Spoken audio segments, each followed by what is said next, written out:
Olá, seja bem-vindo ao nosso trabalho sobre psicologia humanista. O meu nome é Sebastião Sérgio e eu espero que vocês gostem do trabalho do nosso grupo que foi feito com muito amor e carinho. Meu nome é Andréa Veiga, eu vou falar do nascimento da psicologia humanista. A psicologia humanista nasceu no final dos anos de 1950, tendo a sua ênfase nas décadas de 60 e 70. Seu surgimento é considerado uma reação a duas grandes forças da psicologia que dominavam o cenário norte-americano na época, o behaviorismo e a psicanálise clássica. Por esta razão, o movimento humanista foi chamado de terceira força da psicologia.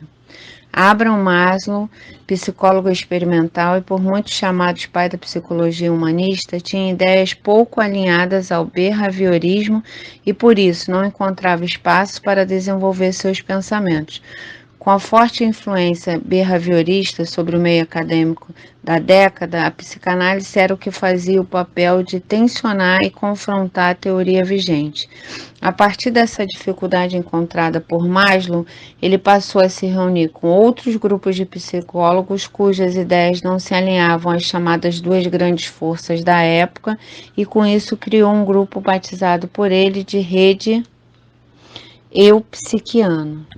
Oi, gente, boa noite. Bom, nosso grupo vai falar sobre a psicologia humanista e eu vou começar falando sobre o contexto histórico, né? As principais críticas que Maslow e esses psicólogos que tinham um pensamento parecido com ele faziam ao behaviorismo era que eles enxergavam como a visão que eles achavam que o behaviorismo tinha era de que o homem era um conjunto de estímulos e respostas. Então achavam que não se aprofundava muito na subjetividade do homem e tal. E sobre a psicanálise clássica, eles falavam, a visão que eles tinham de que era uma visão muito pessimista do homem, né? Focavam muito no sofrimento, nos traumas, e eles pensavam no homem de uma forma mais saudável, eles visavam reconhecer no homem e exaltar o seu poder de autorrealização, de autodeterminação. Então, tudo isso fez com que eles fizessem grandes críticas a essas duas grandes forças e criassem a terceira força da psicologia, que é a psicologia humanista. Bom, nessa rede eupsiquiana, eles puderam publicar artigos, ampliar discussões e a rede foi crescendo, o movimento humanista foi crescendo, até que a psicologia humanista, na década de 60, caminhando para a década de 70, encontra com o movimento de contracultura, que era um movimento que estava acontecendo no mesmo momento nos Estados Unidos, independente da psicologia humanista, que era um movimento de críticas às instituições, né, as instituições tradicionais, como a igreja, a família, o Estado, de liberdade do corpo, do amor livre. Então, revoltas políticas, revoltas estudantis, o movimento hippie é desse movimento de contracultura, e tudo isso se casou com a psicologia humanista. De que forma? O movimento de contracultura abraçou e acabou disseminando mais, difundindo mais as ideias da psicologia humanista. Mesmo de forma independente, como a psicologia humanista via mais a humanidade, tentava transformar a sociedade, né? Tinha a visão de uma sociedade mais humana, o movimento de contracultura também queria uma sociedade mais livre, né? Menos controlada. Então, esse foi um fator que ajudou no desenvolvimento da psicologia humanista no sentido de difundir as suas ideias. Abraham Maslow foi um psicólogo americano nascido no início do século passado, mais especificamente em 1908. Ele é considerado até os dias atuais como o pai do movimento humanista. Seu principal objetivo foi compreender a existência humana. Para Maslow, as pessoas são capazes de se autorrealizar. Esse conceito nós vamos ver a seguir em mais detalhes. Oi, gente, boa noite. Eu sou a Fernanda e eu vou explicar o que incentivou o Maslow a fazer a pesquisa da autorrealização. Bom, a princípio ele não tinha intenção de fazer essa pesquisa até que ele observou dois de seus professores, que ele considerava indivíduos autorrealizados, e se questionou quais características eles tinham para terem se tornado esses tipos de pessoa.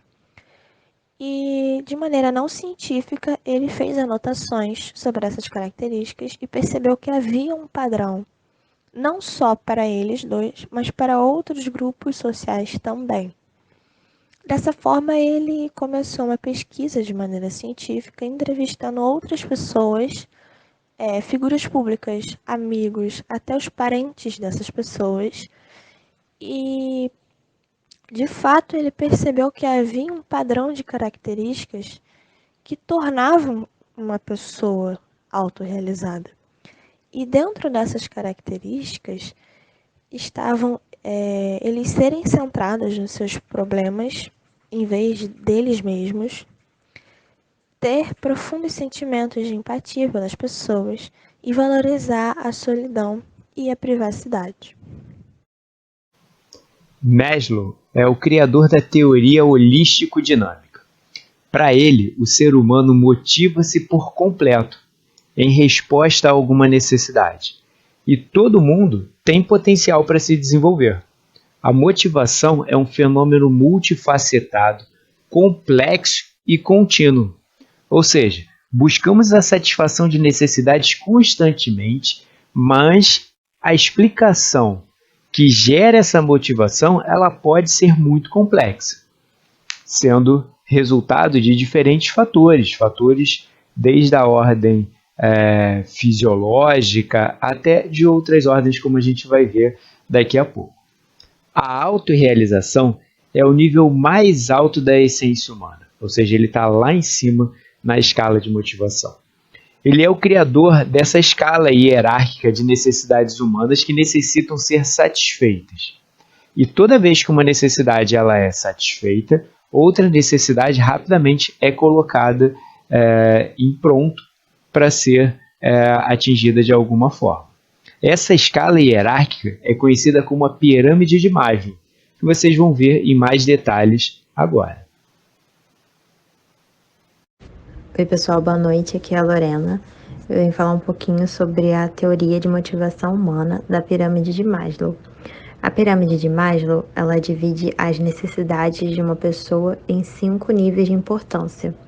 Na base da pirâmide estão as necessidades primárias, que são a fisiológica e de segurança, e em seguida encontram-se as secundárias, que são as sociais, de estima e, por fim, a autorrealização. Falando um pouquinho sobre cada uma delas, a fisiológica inclui a fome, a sede e as necessidades corporais de uma pessoa.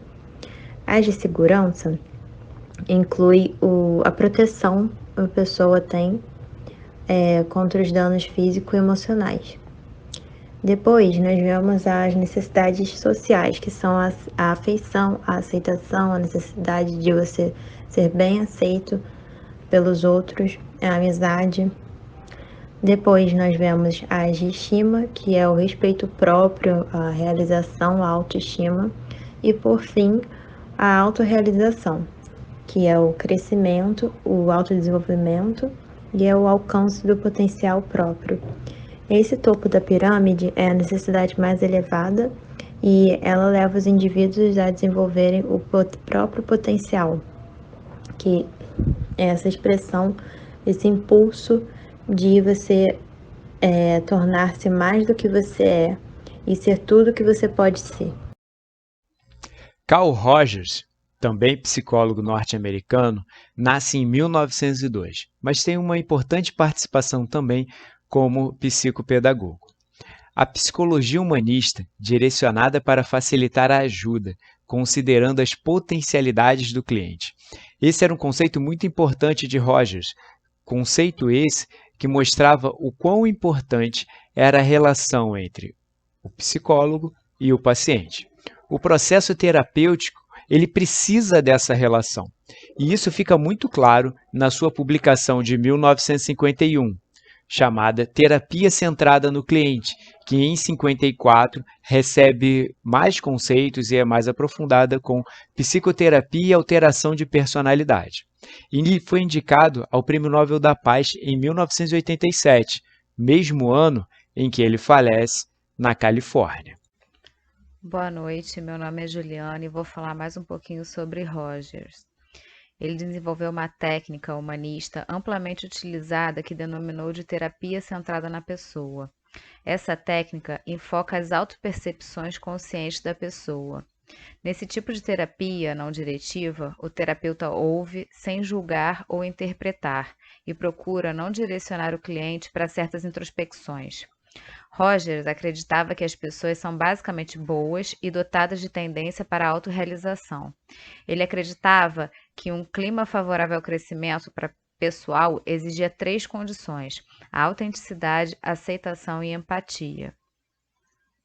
A autenticidade mostra que as pessoas nutrem o crescimento sendo francas com seus sentimentos, retirando suas máscaras, sendo transparentes e reveladoras. Já na aceitação, esse crescimento oferece-nos o que Roger chamou de aceitação positiva incondicional. Essa é uma atitude de benevolência, uma atitude que nos valoriza, mesmo tendo conhecimento dos nossos defeitos. É um alívio profundo confessar nossos piores sentimentos e descobrir que ainda somos aceitos. Esperamos desfrutar dessa experiência gratificante em um bom casamento, em uma família unida ou em uma amizade íntima na qual a gente não sente necessidade de se explicar. No melhor dos relacionamentos, estamos livres para ser espontâneos, sem receio de perder a admiração do outro. Já na empatia, as pessoas crescem compartilhando e espelhando os sentimentos e refletindo nossos significados. Segundo Rogers, raramente ouvimos com compreensão sincera e verdadeira empatia. No entanto, ouvir nessa condição é especial e uma das forças mais potentes para a mudança que eu conheço. O crescimento pessoal, segundo essa forma terapêutica, dependia de 3 condições: autenticidade, aceitação e empatia. Todas essas 3 características precisavam ser atingidas, obtidas pelo psicólogo, durante essa relação com o paciente. A autenticidade e a aceitação são 2 fatores que ele coloca com muita importância, mas a empatia é algo que ele destaca expressivamente, como a gente vai ver a seguir. Conforme Rogers explicou, ouvir tem suas consequências. Quando verdadeiramente ouço uma pessoa e as intenções que são importantes para ela naquele momento, ouvindo não só as palavras, mas a pessoa, e quando digo a ela que escutei suas próprias intenções pessoais e privadas, muitas coisas acontecem. Em primeiro lugar, há um olhar de gratidão. Ela se sente libertada, quer me contar mais sobre o seu mundo. Ela surge em um novo sentido de liberdade, fica mais aberta ao processo de mudança.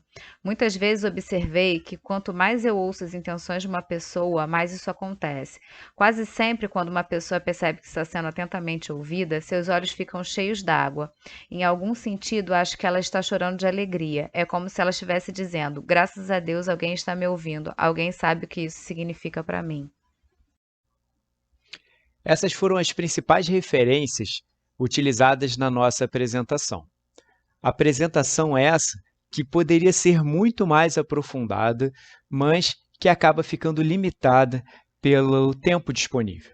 A gente poderia ter falado sobre muito mais coisas, sobre, por exemplo, o Self de Carl Rogers, sobre como o indivíduo ele pode ir se desenvolvendo ao longo de cada uma das etapas da pirâmide de Maslow.